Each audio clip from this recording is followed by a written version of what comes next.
الرحمن الرحیم قال النبی صلی اللہ علیہ وسلم انه سيكون في امتی 30 كذابون كلهم يزعم انه نبي وانا خاتم النبيين لا نبي بعدي او كما قال علیہ الصلاۃ والسلام۔ نبی کریم صلی اللہ علیہ وسلم نے اس حدیث مقدسہ میں ارشاد فرمایا کہ میں آخری نبی ہوں، میرے بعد بہت سے جھوٹے دعوے دار اٹھیں گے اور نبوت کا جھوٹا دعویٰ کریں گے اور امت کو گمراہ کریں گے۔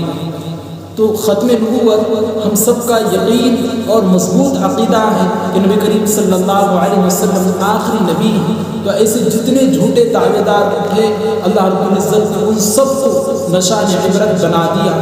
اسلام میں ایک جنگ ہوئی ہے، اسلام کی تاریخ کی سب سے بڑی اور امپورٹنٹ جنگوں میں سے ایک ہے جسے جنگ یمامہ کے نام سے جانا جاتا ہے۔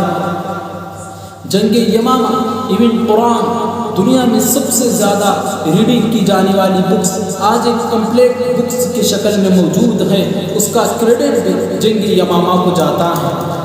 مسلمانوں کے پہلے خلیفہ حضرت ابو بکر صدیق رضی اللہ تعالیٰ عنہ خلیفہ بننے کے بعد عرب میں بہت سے بغاوتیں شروع ہوئی، کچھ نے زکوٰۃ دینے سے انکار کیا تو کچھ نے نبوت کا جھوٹا دعویٰ کیا، جن میں سب سے طاقتور باغی مسیلمہ کذاب تھا جس نے جھوٹا نبوت کا دعویٰ کیا تھا۔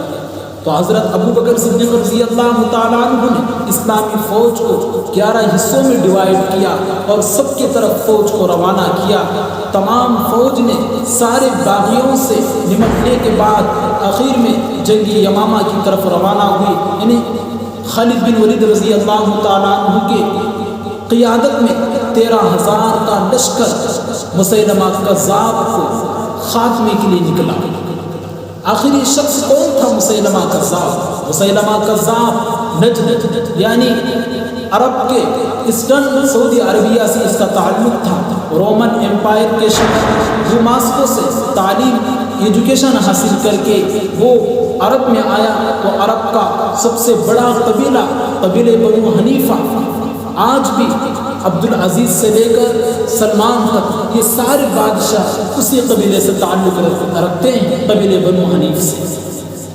قبیلے بنو حنیفہ کافی تعداد میں لوگ موجود تھے، تو مسیلمہ کذاب نے محمد صلی اللہ علیہ وسلم کو خط لکھا کہ مجھے نبوت میں شامل کیا جائے، کیونکہ اس نے دیکھا تھا کہ اسلامی ریاست جو مدینے سے نکلی تھی اور کافی حد تک اس کی جڑیں مضبوط ہو چکی تھی، ایک سپر پاور طاقت بن چکی تھی، تو اس نے کہا، قبیلے بنو حنیف کے لوگوں نے بھی کہا کہ کیوں نہ ہم وہ شامل ہو جائے جو مضبوط اور ایک طاقتور ریاست بن چکی ہے۔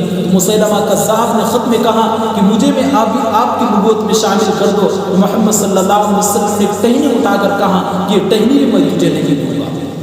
تو اس کے بعد مسیلمہ کذاب نے ایک جھوٹا دعویٰ کیا اور لوگوں کے اندر جھوٹ کو پروموٹ کیا اور نئی نئی چیزیں نکالی، مثلا شراب کو حلال قرار دیا، زنا کو حلال قرار دیا، اور اس کے علاوہ نکاح بغیر گواہوں کے جائز اور بتوں کی عبادت کو پروموٹ کیا۔ یہ ساری چیزیں اس نے ایجاد کر دی۔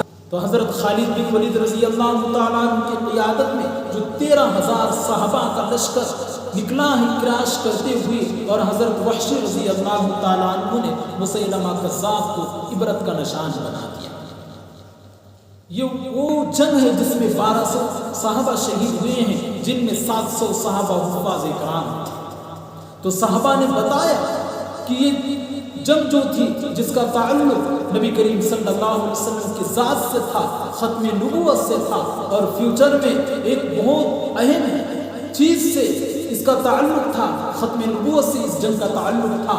تو صحابہ نے اتنی بڑی تعداد والے لشکر کو زمین بوس کر دیا۔ تو اس کے بعد بہت سے جھوٹے اٹھے اور نبوت کا جھوٹا دعویٰ کیا، اللہ تعالیٰ نے انہیں عبرت کا نشان بنایا۔